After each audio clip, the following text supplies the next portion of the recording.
스웨덴 출신의 프리랜서 기자 킴 월, 뉴욕타임즈, 가디언, 바이스, 타임지 등 여러 유명 언론사에 다양한 주제로 기사를 낸 촉망받는 기자였습니다. 덴마크 코펜하겐에서 남자친구 올리와 함께 살던 킴은 2017년 8월 10일 덴마크의 유명 발명가이자 기업 경영가인 피터 매드슨을 인터뷰하러 간다며 집을 나섰습니다. 피터 매드슨은 세계에서 가장 큰 민간용 잠수함을 개발하면서 유명세를 얻었고 우주공학연구소를 설립해 TV나 잡지 기사에 그의 이야기가 종종 실리던 주목받는 인물이었습니다. 쉽게 말해 테슬라와 스페이스X의 앨런 머스크 같은 덴마크인이라고 보시면 될 것 같은데요. 킴 월은 피터 매드슨에게 수개월간 인터뷰 요청을 했고 결국 승낙을 받아 인터뷰를 위해 2시간 동안 피터의 잠수함에 탑승하기로 동의했습니다. 8월 10일 저녁 7시경 킴이 남자친구 올리에게 보낸 사진입니다.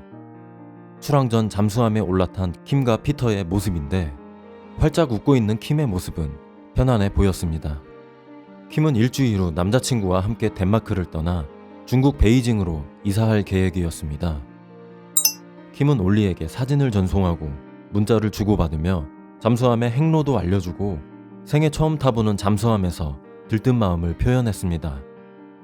이제 물속으로 내려갈 거야. 사랑해. 킴이 잠수함에서 남자친구에게 보낸 마지막 메시지였습니다.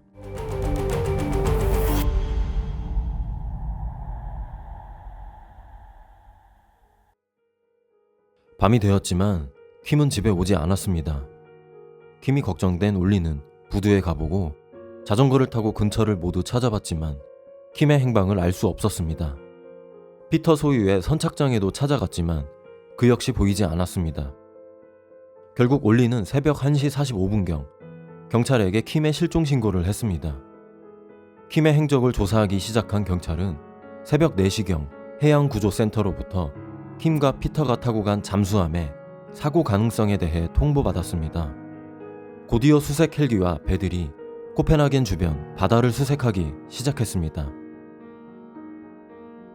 다음날 오전 10시 30분 해안 등대 근처에 자초된 피터의 잠수함이 발견되었습니다.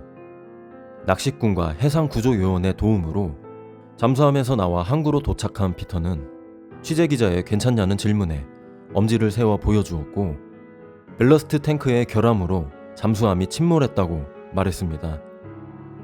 잠수함을 찾고 피터를 구조했지만 킴 월의 행방은 여전히 오리무중이었습니다. 킴의 행방을 묻는 경찰의 질문에 피터는 킴과 함께 잠수함에서 인터뷰하고 있었는데 항해 도중 잠수함에 문제가 생겨버려 항해를 취소하고 같이 타고 있던 직원에게 구명선으로 킴을 근처 섬에 있는 별장으로 데려가라 지시했는데 그 뒤 킴의 행적은 모른다고 진술했습니다. 그럴듯한 얘기지만 경찰은 피터의 진술을 믿지 않았습니다. 곧 이상한 점이 발견되기 시작했는데 잠수함을 인양해 조사한 전문가는 잠수함에 갑자기 결함이 생긴 게 아니라 고의로 엔진을 고장낸 것 같다고 했습니다. 경찰은 과실치사 혐의로 피터를 체포했습니다.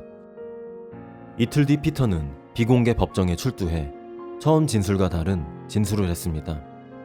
사실 킴은 잠수함 안에서 사고로 사망했다는 겁니다. 갑자기 잠수함이 고장나면서 그 충격으로 쇳덩이 해치가 킴의 머리로 떨어져 사망하게 됐고 당황한 피터는 밧줄로 그녀의 몸을 묶어 잠수함 밖으로 끌어내 바다에 던졌다고 진술했습니다. 8월 21일 실종 열흘째 잠수함이 침몰한 지점에 그리 멀지 않은 섬에서 자전거를 타던 사람이 해안으로 떠내려온 시신을 발견했는데 머리와 팔다리가 절단되어 몸통만 남아있는 상태였습니다. 경찰은 부검과 DNA 분석을 통해 그 몸통이 킴의 것이라는 것을 확인했습니다. 그런데 성기 안쪽과 주변에 15개의 자상이 있었습니다. 그 후 피터의 과실치사 혐의는 살인으로 변경되어 수사가 진행됐습니다. 그로부터 한 달 후 경찰 잠수부원은 킴의 머리, 다리, 옷, 그리고 칼이 들어있는 2개의 비닐백을 찾았습니다. 몸통을 발견한 해안에서 멀지 않은 곳이었습니다. 그 뒤 시신 훼손 시 사용한 톡과 새 파이프를 무게로 삼아 연결한 킴의 팔을 물속에서 찾았는데 이러한 발견에도 불구하고 피터는 자신의 진술을 고수했습니다. 무거운 해치에 머리를 맞아 죽은 킴의 몸을 바다에 버렸지만 자신이 죽이거나 신체를 훼손한 일은 없었다고 주장했습니다. 검찰과 피터 측의 법정 공방이 이어지는 가운데 피터의 진술이 거짓이라는 증거가 드러나게 됩니다.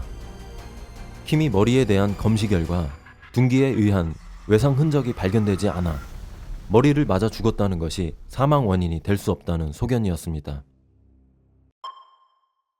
그러자 피터는 한 번 더 말을 바꾸었습니다. 그가 킴의 몸을 훼손했다는 것을 인정했지만 그가 갑판에 올라가 있는 동안 잠수함 내부로 들어온 일산화탄소가 킴의 사망 원인일지도 모른다며 끝까지 살인을 부정했습니다. 하지만 킴의 폐 속엔 배기가스의 흔적 같은 건 없었고 피터의 증언이 틀렸다는 것이 증명되었습니다. 한편 피터의 회사를 수색한 경찰은 그의 컴퓨터에서 다량의 스너프 동영상을 발견했습니다. 유명 발명가이자 벤처 사업가인 피터의 이면에는 잔인함이 숨어 있던 겁니다. 검찰의 주장으로 피터는 킴 월이 잠수함에 타기 직전 스너프 영상을 보았다고 했습니다. 그것은 그의 아이폰 백업 데이터로 확인을 했고 킴과 인터뷰를 하기로 한 날 피터는 미리 드라이버, 톱, 금속 파이프 등을 잠수함에 실어놓고 킴을 잔인하게 살해할 계획을 준비했다고 주장했습니다. 결국 피터는 킴을 성고문한 뒤 토막 내 살해하고 몸통을 먼저 바다에 버린 뒤 얼굴과 팔다리는 비닐백에 싸서 유기했다고 시인했습니다. 피터 매드스는 살인과 시신에 대한 음란한 취급 그리고 성폭행으로 기소됐습니다. 2018년 4월 모든 혐의에 대해 유죄가 인정되어 종신형을 선고받았습니다.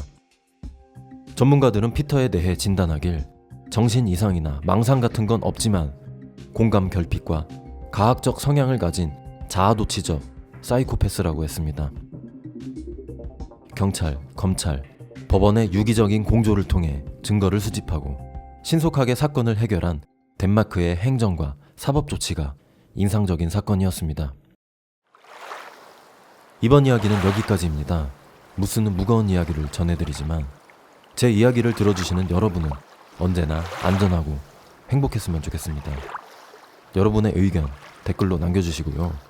이야기가 재밌었다면 구독과 좋아요 부탁드리겠습니다. 지금까지 무스 용큐였습니다. 시청해주셔서 감사합니다.